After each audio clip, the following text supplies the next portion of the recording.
Cipher case کے اندر ضمانت کی درخواست، مقدمے کو اخراج کی درخواست اور ٹرائل کو روکنے کی درخواست خارج کر دی گئی ہے، لیکن دوسری طرف ٹرائل کورٹ کے اندر جو ٹرائل ہے وہ اسی طرح تیزی سے چل رہا ہے جیسے توشہ خانہ کیس جو ہے جج ہمایوں دلال صاحب کے پاس تیزی سے چلا تھا اور گواہوں کو موقع بھی نہیں دیا گیا تھا، اور عمران خان صاحب کے خلاف فیصلہ دے کر فوراً ایک غیر قانونی آرڈر کے ذریعے خان صاحب کو اریسٹ کیا گیا تھا۔ بات یہ ہے کہ 16 تاریخ سے یہ فیصلہ اسلام آباد ہائی کورٹ میں محفوظ ہے۔ ہم یہ کہہ رہے تھے کہ یہ ٹرائل چلنے کے قابل نہیں ہے، یہ مقدمہ چلنے کے قابل نہیں ہے، اور ضمانت کے اوپر فیصلہ پہلے نیچے نہیں دیا جاتا۔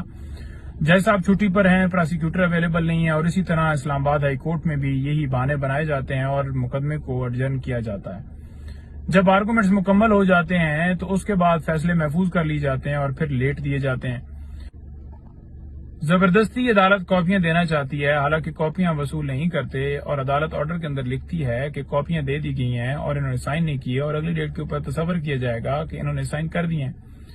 اس بات کو لے کر ہم اسلام آباد ہائی کورٹ میں آتے ہیں، اور وہ ٹرائل کورٹ جو ہے وہ سمجھتی ہے کہ لہٰذا اس چیز کا خلا جو ہے وہ پورا کیا جائے، اور وہ کہتے ہیں جی ٹھیک ہے جی اس ڈیٹ کے اوپر آپ ریسیونگ کر لیں، اور اگلی ڈیٹ فرد جرم کے لیے رکھی جاتی ہے۔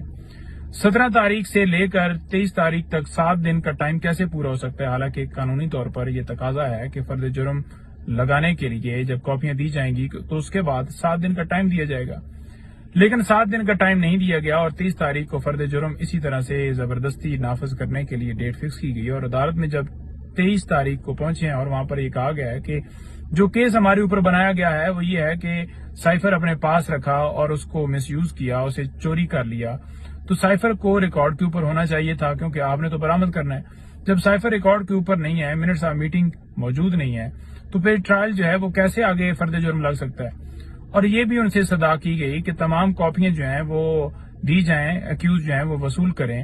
اور اس کے بعد وہ پڑھیں گے، اس کے بعد جو ہے ساری چیزیں جو ہیں ان کو پتہ چلیں گی کہ میرے اوپر یہ فرد جرم لگایا جائے گا، اور اتنی کیا جلدی ہے، ٹائم دیا جائے تاکہ مکمل طور پر سمجھ کے اگلی ڈیٹ کے اوپر وہ اس کا جواب دے سکیں اور آپ فرد جرم لگا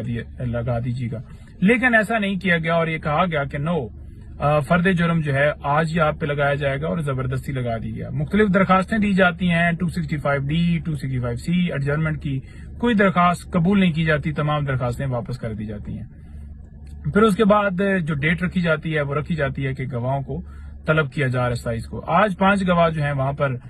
گواہی دینے کے لیے پہنچ، جتنے گواہ پیش کر لیے جائیں ان کی کوئی ویلیو نہیں ہے کیونکہ کیس بالکل بوگس ہے، جھوٹا ہے، اور گواہ جو ہیں زبردستی سے جن کی بھی سٹیٹمنٹ دلوائی جا رہی ہیں ان کی کوئی ویلیو نہیں ہے۔ جو ضمانت خارج ہوئی اور اس کے ساتھ ساتھ مقدمے کے اخراج کی درخواست خارج ہوئی، ہم اس کو چیلنج کرنے جا رہے ہیں، اور انشاءاللہ ہمیں پوری امید ہے کہ اپر فورم ہمیں جو ہے اس کے اوپر سنے گا اور میرٹ کے اوپر کیس ڈیسائیڈ کیا جائے گا۔ ابھی تک کا معاملہ یہ ہے کہ عمران خان صاحب کو کسی طرح سے انصاف نہیں دیا جا رہا، اور دوسری طرف اگر دیکھا جائے تو 420 سیکنڈ کے اندر ضمانت دے دی جاتی ہے۔ Thank you.